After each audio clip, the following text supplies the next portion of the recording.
The room was locked. The house was asleep.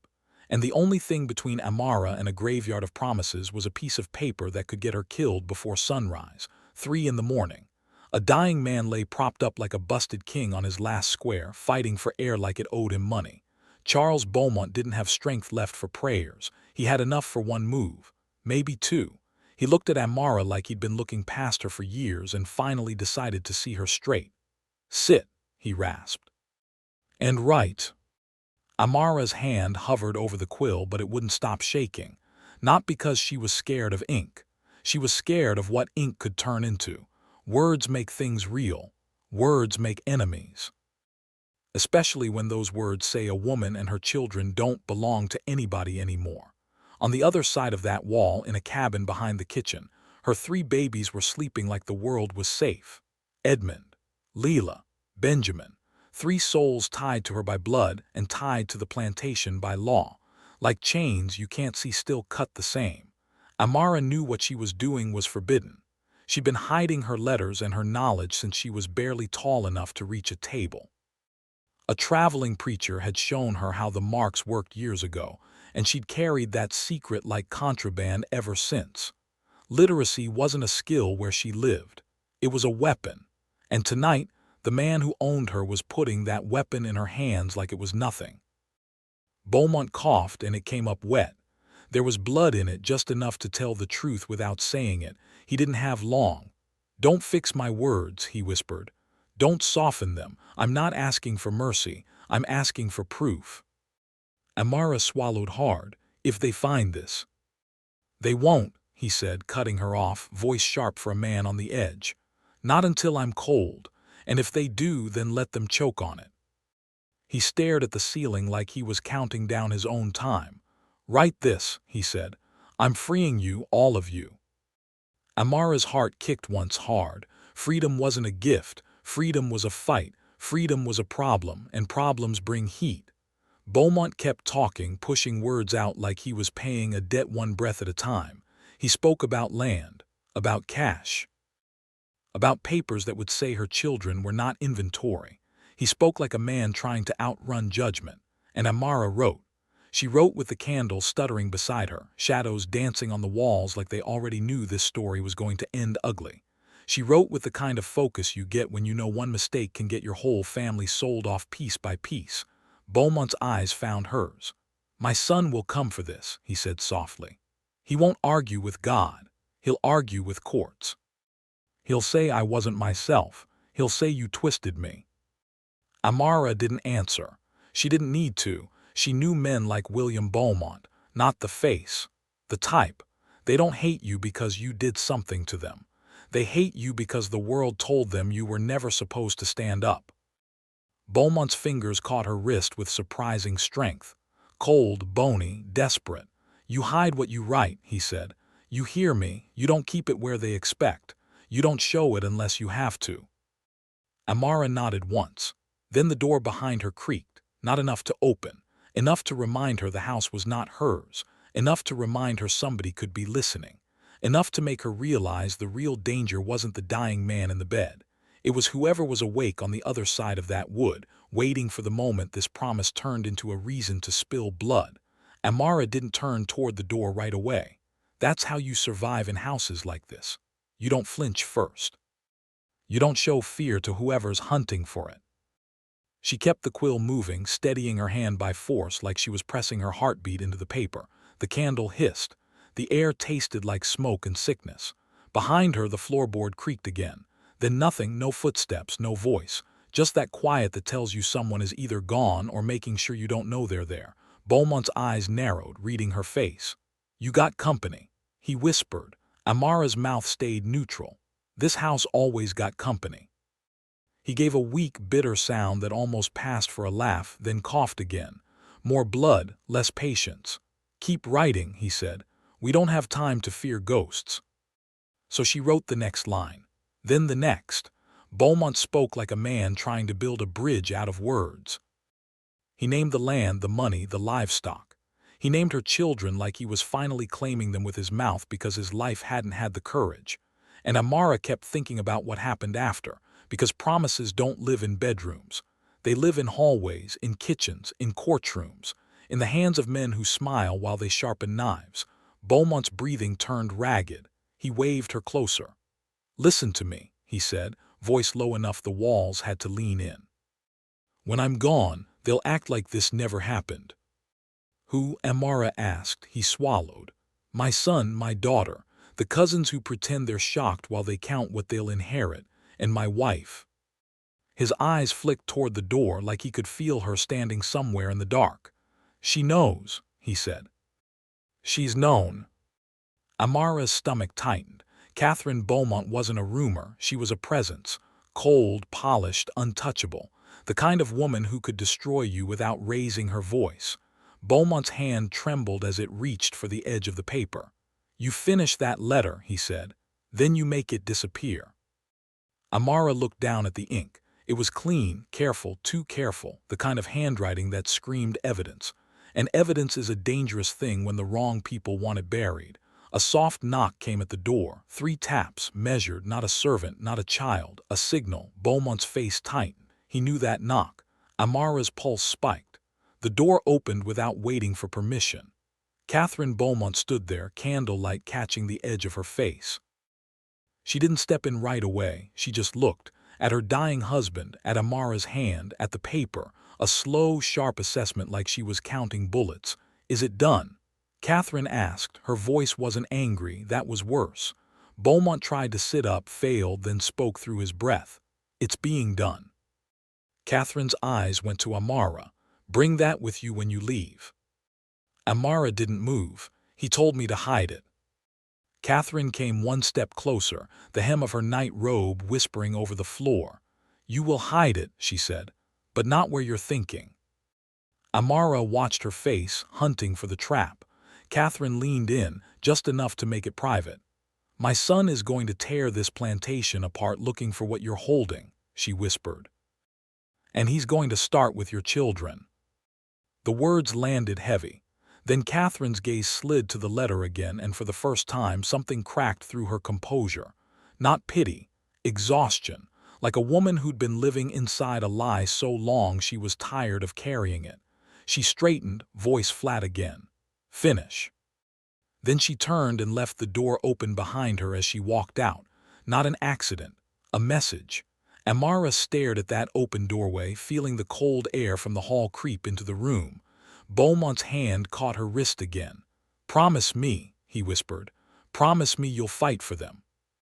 Amara met his eyes, steady now. "I will," she said. Outside the room, somewhere in the dark hallway, wood shifted. Another footstep, careful, listening. And Amara realized the open door wasn't just a message. It was an invitation for someone else to hear everything. The footsteps didn't come closer. That was the part that bothered her. If someone wanted in, they'd push. If someone wanted blood, they'd rush. But whoever stood out there chose stillness, chose patience. That meant strategy. Amara finished the last line without lifting her head. She dotted the ink slow, deliberate, like she was sealing more than a sentence. Beaumont's breathing turned shallow. The room felt smaller, like the walls were closing ranks. "Read it back," he said. She did. Every word tasted dangerous on her tongue. Freedom, land, names written where they had never been allowed to exist. It sounded like treason dressed up as mercy. When she finished, Beaumont closed his eyes. "Good," he whispered. "That's the truth." A long exhale left his body, too long. Amara felt it before she saw it. The weight in his hand gone slack. The room went quiet in a way that had nothing to do with sound. Charles Beaumont was dead, just like that. No thunder, no last speech. Just a man exiting the board after making one final move he couldn't take back. Amara didn't cry. Crying wastes time. She folded the letter once, twice. Her hands were steady now. Fear had burned off, leaving only calculation. That's when the floorboard in the hallway creaked again, closer this time. Amara stood slowly, every sense sharp. She slipped the paper inside her apron like it belonged there, like it had always been part of her. The doorway filled. Not Catherine, William. He didn't step into the room. He leaned against the frame like he owned it. Tall, clean, eyes already adjusting to the candlelight, already reading the scene. Dead father, living secret. "Is it done?" he asked. His voice wasn't raised, it didn't need to be. Amara met his gaze. He's gone. William nodded once like he'd expected nothing else. Then his eyes dropped to her apron, to the slight weight of folded paper. Funny thing about dying men, he said casually. They talk, say things they shouldn't. Amara said nothing. Silence makes people show their hand. William pushed off the frame and took one step inside, just one. You wouldn't want to be holding something that causes confusion, he continued. Confusion brings courts. Courts bring questions. He smiled thinly. And questions bring consequences. Amara felt the threat settle in her bones. Not loud, not rushed, certain. Behind William the hallway stretched long and empty, but she knew better. This house was full of ears, full of people who'd choose sides without saying a word. William glanced at his father's body, then back to her.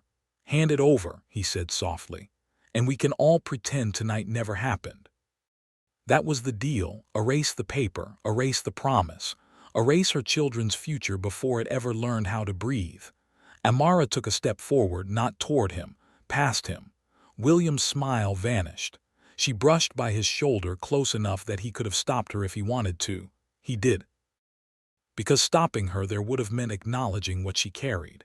And men like William don't like truths they can't control. Amara walked into the hallway without looking back. Behind her, William's voice followed, low, precise, and deadly calm. You better hope that paper never sees daylight, he said. Because if it does, I'll make sure you regret learning how to write. She didn't stop walking, but in her mind she marked him, because now she knew something he didn't. The most dangerous thing in that house wasn't the letter. It was the fact that William Beaumont had just shown his hand too early, and men who rush the endgame usually don't survive it. Amara didn't run. Running tells people where you're going. She walked the long way back, through corridors she'd cleaned 1,000 times, past portraits of men who never imagined a woman like her would outlive their authority. The house breathed around her. Wood settling, curtains shifting. Somewhere a clock counted seconds she could never afford to waste. She reached the back stairs and descended without sound. Only when she hit the packed dirt outside did she let her shoulders drop. The night air cut cold. Good. Cold keeps you awake. Her cabin sat in the dark like it always had. Small, unimportant, invisible. That's what had kept her alive this long. Inside, her children slept tangled together, unaware their lives had just been dragged into a war they didn't choose. Amara knelt beside them for a moment, not to pray, to memorize. Then she moved. She didn't hide the letter where fear would send her. Not under boards, not in the walls. Those are the first places men tear apart when they're angry. She waited. Waited until the house stirred with the strange, false calm that follows death, until servants whispered, until grief put blinders on people who didn't know they were about to become predators. Just before dawn, she returned. The master bedroom was empty now, stripped of urgency, stripped of witnesses. The body had been taken. The air still smelled like sickness and candle smoke. The Bible sat where it always had, big, heavy, untouchable. The kind of object people believe protects them simply by existing. Amara opened it slowly, reverently, like she belonged there, like she had every right. Generations stared back at her in careful ink. Names that mattered, names that never questioned their place in the world. She slid the letter in where absence lived, between what was acknowledged and what was denied. Then she closed the book. The genius of it wasn't hiding, it was arrogance. No one ever looks for sins inside their own scripture. She turned to leave and stopped.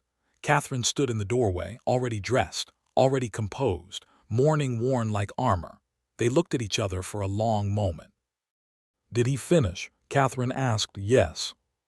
Did he die knowing you heard him? Yes. Catherine nodded once. No tears, just finality. William will come for you, she said. Not today, not loud, he'll come like rot.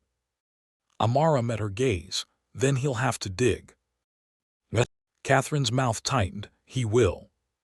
A pause, then quietly, where is it? Safe. Catherine studied her like she was measuring something new, something dangerous. Good, she said, because once that will is read, this house becomes hostile ground. She stepped aside. Take your children, Catherine added.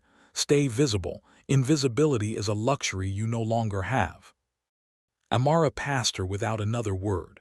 Outside, the sun crested the fields, lighting up the cane like nothing had changed. But Amara felt it in her chest.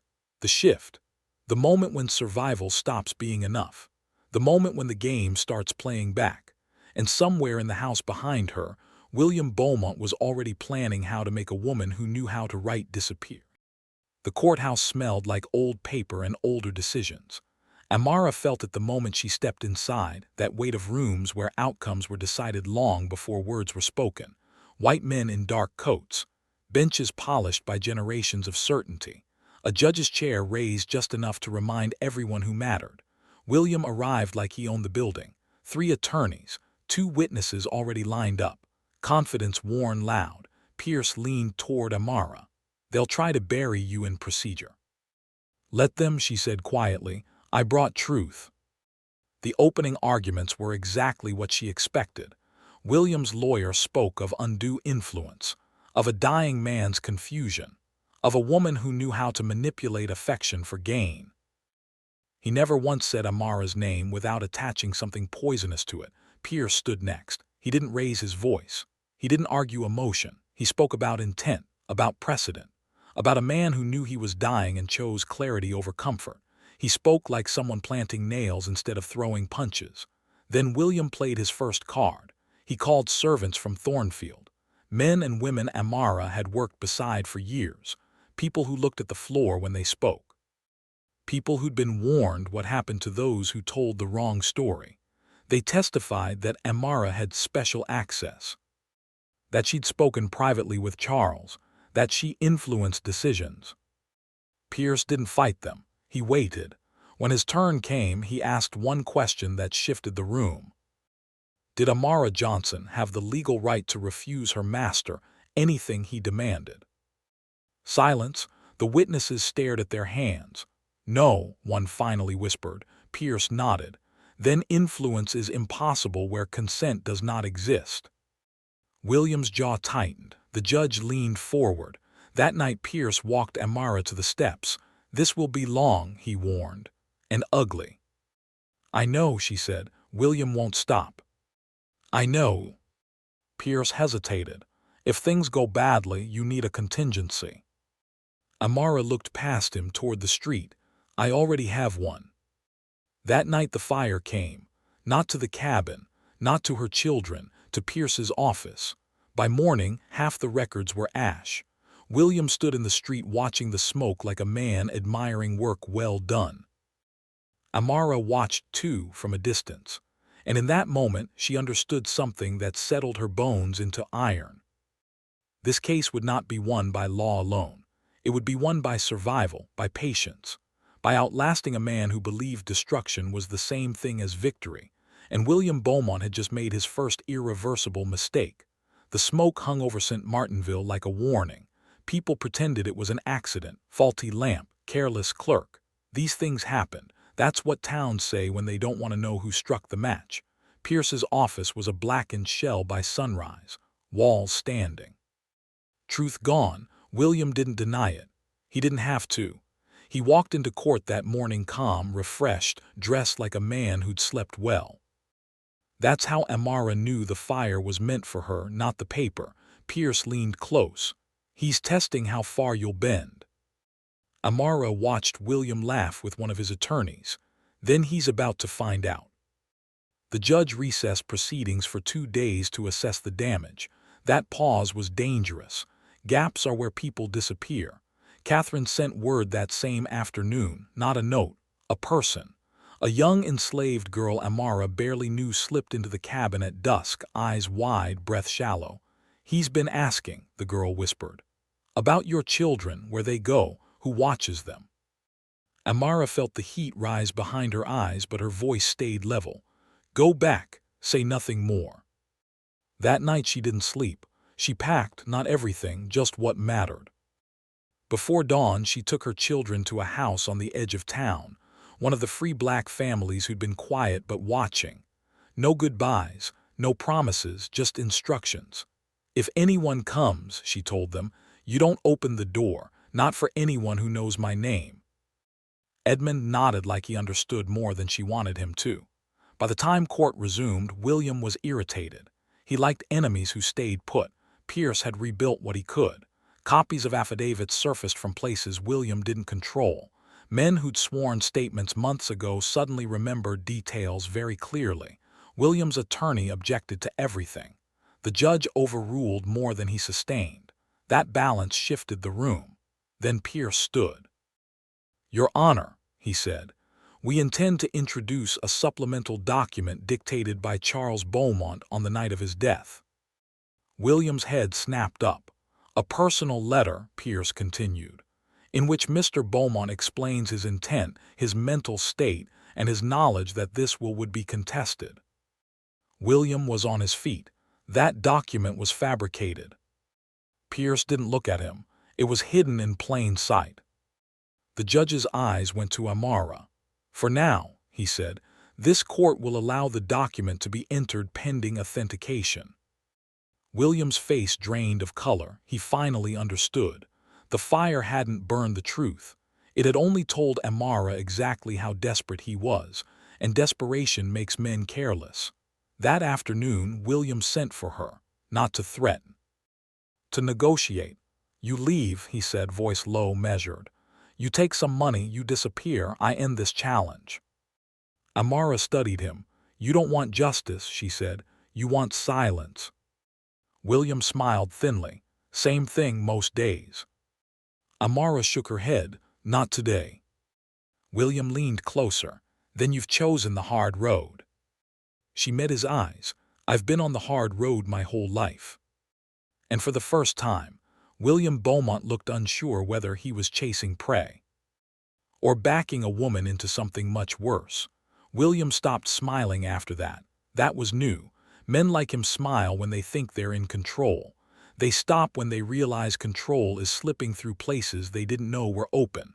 The next witness took the stand after lunch. Not one of William's. Pierce had been quiet about her for a reason. She was older, bent with years of work, hands scarred from sugarcane blades. She gave her name softly and swore her oath with a steadiness that didn't match her posture. "I worked in the main house," she said, "for 27 years. William's lawyer barely looked up. "And what relevance?" Pierce cut in. "You were present the night Charles Beaumont dictated a letter to Amara Johnson." The room shifted. The woman nodded once.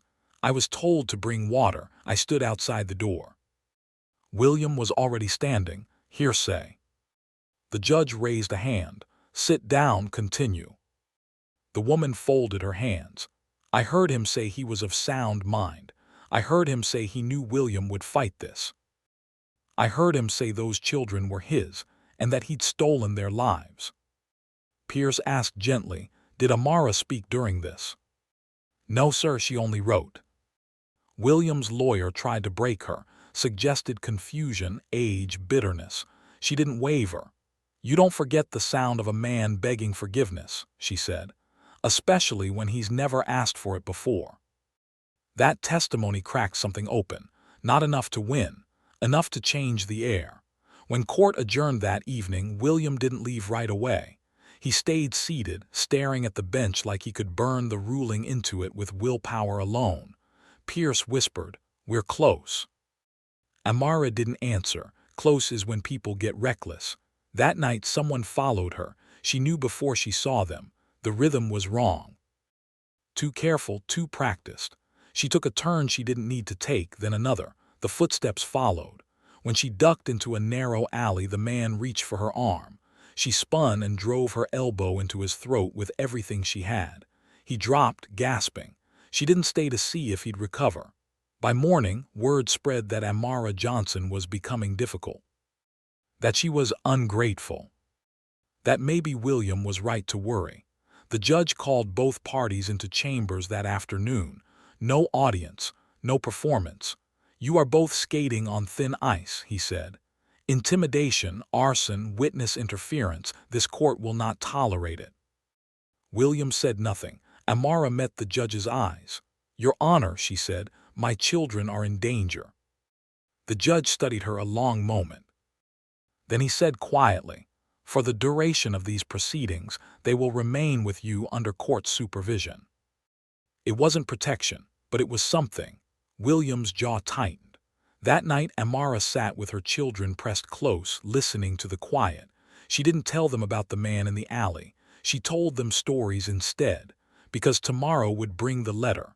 And once that letter was read aloud, the truth would no longer belong to her alone. That's when things either end or burn all the way down. The courtroom was full before the doors officially opened.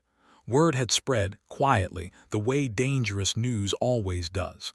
People didn't say what was coming, only that today mattered. Amara felt it in her chest as she took her seat. Edmund sat straight beside her, trying to look older than his years. Leela held Benjamin's hand so tight his fingers were white. William stood across the aisle, jaw set, eyes fixed forward. He hadn't slept. Men like him mistake exhaustion for resolve. Judge Mercier entered without ceremony. "Proceed," he said. Pierce rose. "Your Honor," he began, "we submit into evidence a letter dictated by Charles Beaumont on the night of his death, written by Amara Johnson at his direction." A murmur rippled through the room. Pierce nodded to the clerk, who unfolded the pages carefully like they might bite. "Read it," the judge ordered. The clerk's voice was steady at first. Then it wavered. The letter did not plead. It confessed. It named Amara as a child purchased. It named the acts committed against her. It named the children as his own. It named William's coming challenge before it happened. It named the law and called it corrupt. By the time the clerk finished, the courtroom was silent in a way Amara had never heard before. Not polite silence, not fear, recognition. William was on his feet. "This is obscene. It's manufactured. No man would write this." Pierce didn't argue. He simply said, "A guilty man might." The judge leaned back, fingers steepled. "This letter aligns with the will," he said slowly, "with testimony, with motive." He turned to William. "Your father knew exactly what he was doing." William's voice cracked, not loud, not dramatic, just raw. "He destroyed us." The judge met his gaze. "No, he stopped lying." What? William looked around the room then, at the witnesses, at the jurors, at the people who had always nodded along with him. Some of them wouldn't meet his eyes. That afternoon, the court issued a preliminary ruling. The manumission stood. Amara and her children were free, effective immediately. The property question would be decided next. The gavel struck. Amara didn't move. She couldn't. Pierce gripped her shoulder. "It's done. The hardest part." She finally looked at her children. Edmund's eyes were wet. Leela smiled through tears. Benjamin didn't understand, but he felt the shift. William walked past them on his way out. He stopped. "You think this ends here," he said quietly. "It does." Amara met his gaze, calm now. "I know." That night bells rang in parts of town that had never rung for people like her. And somewhere, far from the courthouse, something caught fire again. This time it wasn't paper, it was pride. And pride, once lit, rarely goes out clean. The fire reached her before the smoke did. Not with heat, with absence. Amara smelled it on the wind when she stepped off the courthouse steps that night. That hollow, bitter scent that doesn't belong to cooking or warmth. The kind that eats instead of feeds. She didn't say anything to Pierce. She didn't need to. They both saw the glow before they heard the shouts. The north end of Thornfield, where her cabin sat, burned like a signal fire against the dark. Leela cried out. Edmund went rigid.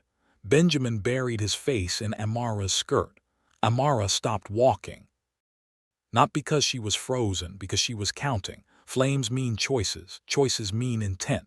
When they reached the road, it was already over. The roof had collapsed inward. The porch was gone. Everything she'd owned that wasn't in her hands was ash and bone. No bodies, that mattered. William wasn't trying to kill them. He was reminding her that freedom still came with consequences. A deputy stood nearby, uncomfortable, looking anywhere but at her. "Accident," he muttered. "Lantern, maybe." Amara looked at him, just once. He looked away. Pierce swore under his breath. "This strengthens our case." Amara didn't answer. She knelt in the dirt, pulled her children close, and let them shake. Let them cry. Let them feel what she wouldn't allow herself, because fear had done its job. Now it was finished. That night she didn't sleep. She planned.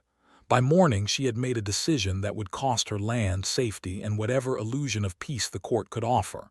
When the judge reconvened 2 days later, Amara stood before him without hesitation. "Your Honor," she said, voice steady, "we withdraw our claim to the property."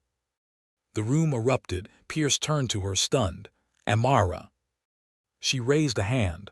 "We accept freedom only." William smiled, too fast. The judge frowned. "You understand what you're relinquishing?" "Yes," she said, "and I understand what staying will cost my children." William rose. "Then this matter is resolved." "No," the judge said sharply, "it is not." He looked at William like a man finally tired of pretending. "Mr.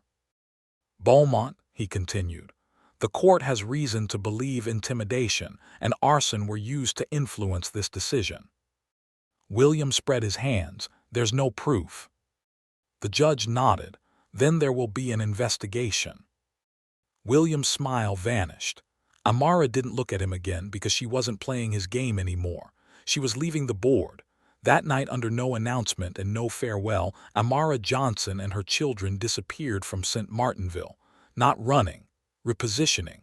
William would win the land. He would keep the plantation. He would tell himself he'd won. But long after Thornfield rotted into memory, long after men like William stopped being taught their names meant something, the truth would still be moving north with a woman who knew how to write, how to wait, and how to survive. And that, William Beaumont would one day realize far too late, was the kind of loss no fire could undo. They left before dawn. No wagon, no announcement, no last look. Amara moved her children through the trees the way water moves downhill, quiet, inevitable, leaving no clean edge to follow. What little they carried fit on their backs. The rest belonged to a place that had already tried to erase them. By the time St. Martinville woke, Thornfield was still standing, William still breathing, and Amara Johnson was already a story people told in the past tense. She ran, some said. She took a payoff, others whispered. William let them talk. That was his last mistake, because disappearance is not defeat, it's strategy. Weeks later, letters began to surface, not in court, not in town, but in places William couldn't reach. Abolitionist circles in New Orleans, church networks along the river, quiet men who read carefully and remembered names, copies of affidavits, accounts of intimidation. A transcript of Charles Beaumont's letter, reproduced in careful, unmistakable language. Not accusations, records. William heard about it over dinner from a cousin who laughed too loudly. "Strange thing," the man said. "Your father's confession is being passed around like scripture." William set his glass down slowly. "People love scandal," he replied. "It'll fade." But it didn't, because the letter wasn't gossip. It was evidence of something everyone pretended wasn't happening. Men began watching their words more carefully. Women stopped pretending they didn't see certain children. Planters who'd planned quiet manumissions suddenly destroyed their own papers out of fear. William still owned Thornfield, but the ground under it had shifted. Years later, long after the court records yellowed, long after the fire scars faded, William would hear another rumor. That a woman in the North was teaching children to read. That one of her sons argued law with the patience of a man who understood systems from the inside. That her name was never spoken loudly, but when it was, people listened. William dismissed it. That's how men like him survived the truth. But some nights when the house was quiet and the field stretched out like accusations, he'd remember the calm in her eyes when she withdrew her claim. Not fear, calculation. And he'd wonder, not for the first time and not for the last, whether winning the land had cost him something he couldn't name, because power doesn't always fall. Sometimes it just walks away and lets history do the rest. History didn't record Amara Johnson's departure. That omission was not an accident. Records favor property. Ledgers love land. Courthouses remember men who stay put. A black woman who leaves with nothing but her children and a mind sharpened by survival doesn't leave a clean paper trail. But impact doesn't require permission from archives. Amara moved the way people who understand danger move, through kitchens, through churches, through the quiet generosity of those who know that helping loudly gets people killed. North wasn't a straight line. It never is. It was a series of pauses, of names exchanged and never written down, of nights spent listening for footsteps that didn't come. By the time William heard anything solid, it was already too late. She had settled, not on land that could be seized, on knowledge. In a town where nobody asked where she came from as long as she could read, write, and teach others to do the same. In a place where her children were not miracles, but possibilities. Edmund learned numbers like they were maps. Leela learned stories like they were shields. Benjamin learned law not because he loved it, but because he understood what it could do when it stopped pretending to be neutral. Amara never spoke about Thornfield unless asked, not out of fear, out of precision. She understood something William never would. You don't defeat a system by shouting at it. You outgrow it. Years later, when William Beaumont died in the same house his father had, the land passed cleanly. No scandal, no reckoning.